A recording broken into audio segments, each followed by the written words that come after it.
मुसलमानों की जायदादों का सौदा कर रहे हैं, उनके खिलाफ लड़ना है या उनके गुलामी में जिंदगी गुजारना है, याद पे मैं छोड़ रहा हूं।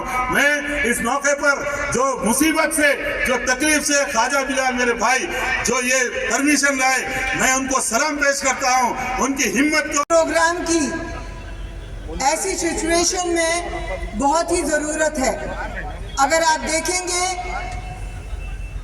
सेंटर में बैठी हुई हुकूमत किस तरह नफरत भरी सोच फैला रही है, किस तरह हिंदुस्तान को बांटने की सोच रखती है, हिंदू को मुसलमान से लड़ाने की सोच रखती है, और हिंदुस्तान के अन्य स्टेट्स में किस तरह नफरत भरी सोच उभर रही है, किस तरह फसादात उभर रहे हैं, किस तरह हम लोगों को हिजाब के नाम पे, लव जहाद के नाम पे, ट्रिपल तलाक के नाम पे मारा जा रहा है, गोश्त के नाम पे काटा जा रहा है।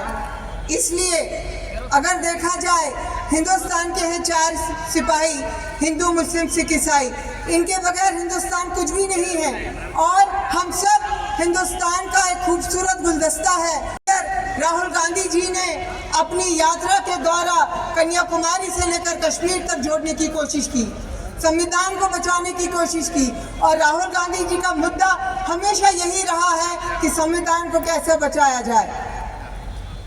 लेकिन यही लोग जो नफरत भरी सोच रखते हैं, घड़ी घड़ी राहुल गांधी जी के खिलाफ बोलते हैं, राहुल गांधी जी को कटघरे में खड़ा करते हैं। हम सबको ये सोचना चाहिए कि आज हमारे साथ ये सब क्यों हो रहा है, आज हम क्यों कमज़ोर पड़ रहे हैं। क्यों? क्योंकि हम में इत्तेहाद नहीं है, हम में यकजहती नहीं है। अगर हम एक मुट्ठी हो जाएंगे, एक आवाज़ हो जाएंगे, तो हम ऐसी नफरत भरी सोचों से लड़ सकेंगे। मुट्ठी बंद है तो लाख की है, खुल गई तो खाक की है। इसलिए आप सबसे अदबन गुजारिश है कि जाग जाइए, अपनी आंखें खोलिए और देखिए हमारे साथ क्या होने वाला है। कहीं कल को ऐसा न हो कि हमारी आने वाली जनरेशन, हमारे बच्चे हमारे को कोसेंगे कि आप। बिस्मिल्लाहिर्रहमानिर्रहीम। डाइस पे तशरीफ़ फरमा मोअज़्ज़ज़ हज़रात, मेरे नौजवान साथियों, अस्सलाम वालेकुम।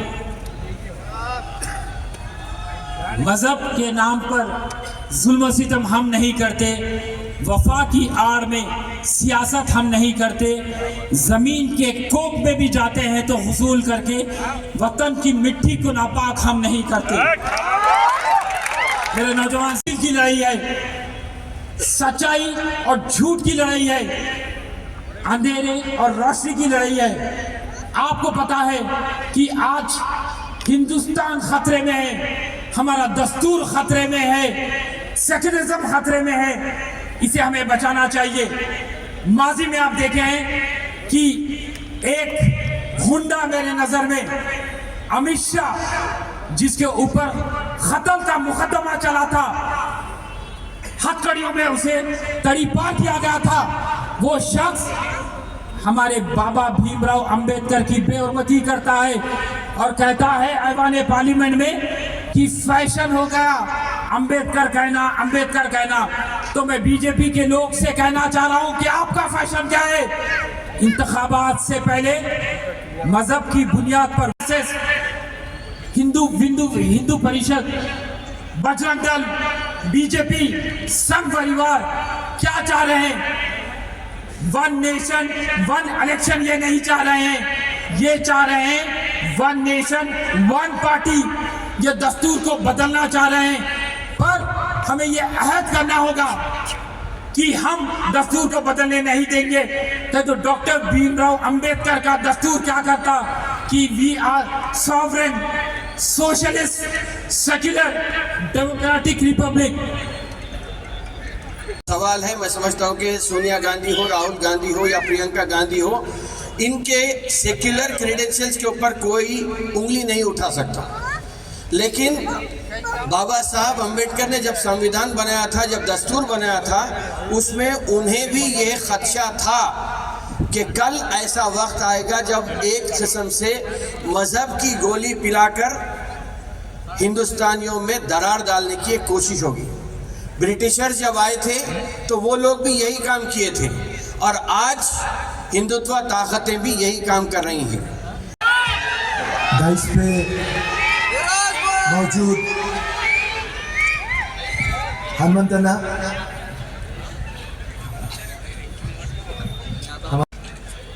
उज़्मा, अनिल यादव, फ़हीम कुरैशी, दीपक जॉन, उस्मान खान और तमाम हमारे सीनियर लीडर्स, यूथ कांग्रेस, महिला, मेरे भाई, मेरे दोस्त, मेरी माँ और मेरी बेटी, पुलिस और प्रेस तुम ना होता तो ये महफिल मुकम्मल नहीं होती। अस्सलाम वालेकुम, नमस्कार, गुड इवनिंग। सब्जेक्ट जो आज है वो है सेफ कॉन्स्टिट्यूशन। वक्त का तकाजा है, 2-4 मिनट में समझा दूंगा आपको। आज़ादी हजारों कुर्बानियों के बाद आई और जब आज़ादी आई हिंदुस्तान को एक जान मिल गई थी, मगर जो रूह मिली वो दस्तूर आयबाद रूह मिली। जब तक रूह आपकी जान में नहीं है तो फिर कोई जिंदगी की कोई वैल्यू नहीं है। और आज जो संविधान को बचाओ, ये जो दिल्ली में एक पार्टी है ना, ये परसों के चुनाव में हारते हारते जीते। अगर से ये जीत जाते सही तरीके से तो संविधान को चेंज करने का सोच लेते। सावरकर है इनके दिमाग में, क्योंकि सावरकर को पूछते ये लोग। मैं आपको समझाना चाह रहा हूं आसान लैंग्वेज में, मैं लैंग्वेज को हार्ड नहीं रखना चाह रहा हूं, क्योंकि मेरे को बकवा करके जाना नहीं है, कुछ आपको समझा के जाना है। क्योंकि मैं जो समझा जिंदगी में, सावरकर ये बोलता संविधान में कुछ भी भारतीय नहीं है, तो क्या है रे मेरी जान, जरा समझा तो मेरे को। तो ये सावरकर की सोच आज ये संविधान के ऊपर आ रही बात, और आप और हमारी जिम्मेदारी है।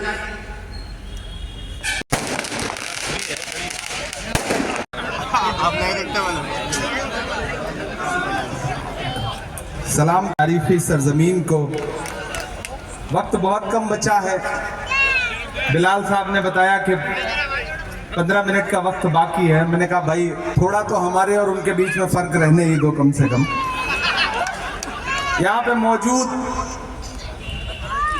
मोहतरम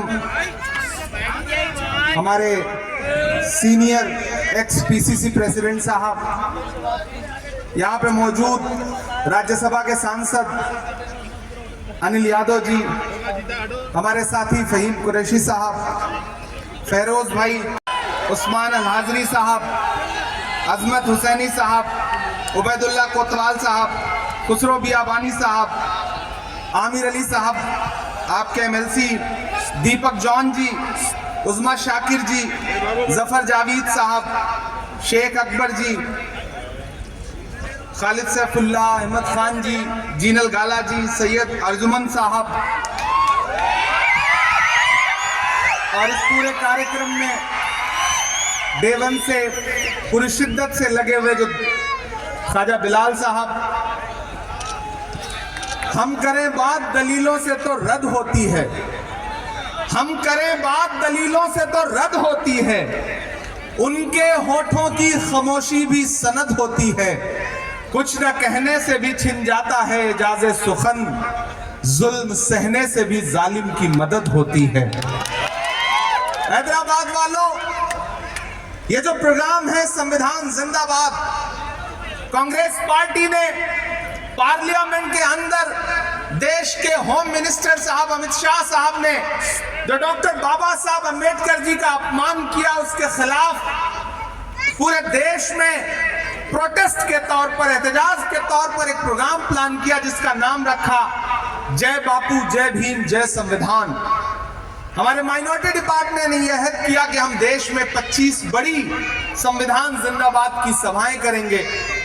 तो उसके लिए मुझे लगा कि वो सरजमीन जहां से उठी हुई आवाज रखती है, पूरे हिंदुस्तान का सियासी मसला जो है वो हैदराबाद की तरफ देखता है, और जहां हमारी एक शानदार गवर्नमेंट चल रही है रेवंत रेड्डी साहब की कयादत में, एक शानदार चीफ मिनिस्टर जिसने पूरे देश को यह बताया है कि किस तरह से स्टेट को संविधान से चलाया जाना चाहिए, चाहे कोई सुपरस्टार हो या कोई आम आदमी हो, सबकी अहमियत बराबर है।